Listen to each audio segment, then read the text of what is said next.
Mais est-ce que c'est 1 heure pour arriver, ça? Ça va? Ouais. Il est même pas 22h. Pourquoi il a autant de montres? Mais parce que j'en ai testé des dizaines cette année. Est-ce que vous voulez savoir laquelle est la meilleure? Bah non.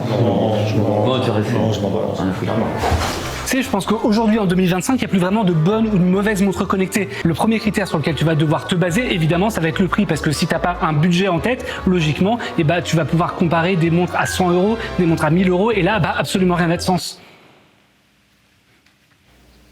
Ouais. Ensuite, ça va dépendre des fonctions dont tu vas avoir besoin. Est-ce que tu veux plutôt une montre connectée qui soit hyper complète avec des applications tierces, avec un assistant vocal, avec une gestion de la musique? Ou est-ce que tu veux plutôt une montre connectée qui soit faite pour le sport, avec une grosse autonomie et des fonctionnalités de santé qui soient hyper poussées? Parce que si t'as pas tranché ça, c'est logique, rien n'a de sens. Oui, oui. Tu vois, pour le sport, elle, c'est clairement la meilleure. C'est la Garmin Forerunner 970.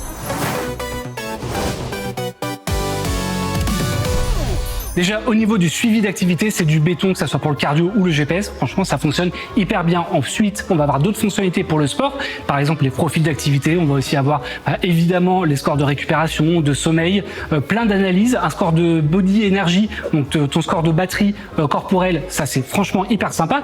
Derrière, tu vas aussi avoir des fonctionnalités qu'on va pas trouver sur d'autres montres de sport. Tu as une lampe flash LED, pour le coup, qui fonctionne hyper bien. Tu as de la cartographie en local. Tu as du verre saphir pour la protection de l'écran. Tu as même une lunette en titane. Enfin, elle est incroyable. Ah ouais, quand même. Et puis derrière, pour le quotidien, celle-là, elle est imbattable. Que ce soit pour les messages, pour le paiement sans contact, pour la musique, pour la navigation, pour les applications, elle a absolument tout ce qu'il lui faut. Tu vas même avoir une connexion satellite en cas d'urgence, et puis tu vas avoir une détection des chutes, une détection de la perte de pouls, une détection des accidents de voiture. Bref, tu peux quasiment laisser ton téléphone à la maison. Elle est franchement hyper solide. Et en plus de ça, tu vas avoir beaucoup de personnalisation possible selon le type de bracelet que tu vas mettre. Tu vas avoir pas mal de fonctionnalités. Tu as un écran qui est hyper grand, qui est hyper lumineux. Tu as un assistant vocal avec Gemini qui est super.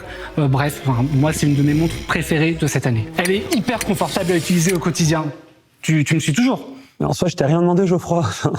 Tu m'as même pas dit c'est quoi la meilleure montre connectée. Ah oui, voilà. La meilleure montre connectée pour moi cette année, pour le quotidien et la vie de tous les jours, honnêtement, c'est la Google Pixel Watch 4.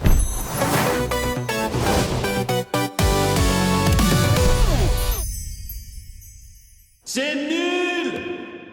Et tu vas voir, ce choix, il est mûrement réfléchi parce que ça fait quand même des années que je teste des centaines et des centaines de montres connectées. Et honnêtement, le plus important pour moi sur une montre connectée, ça va...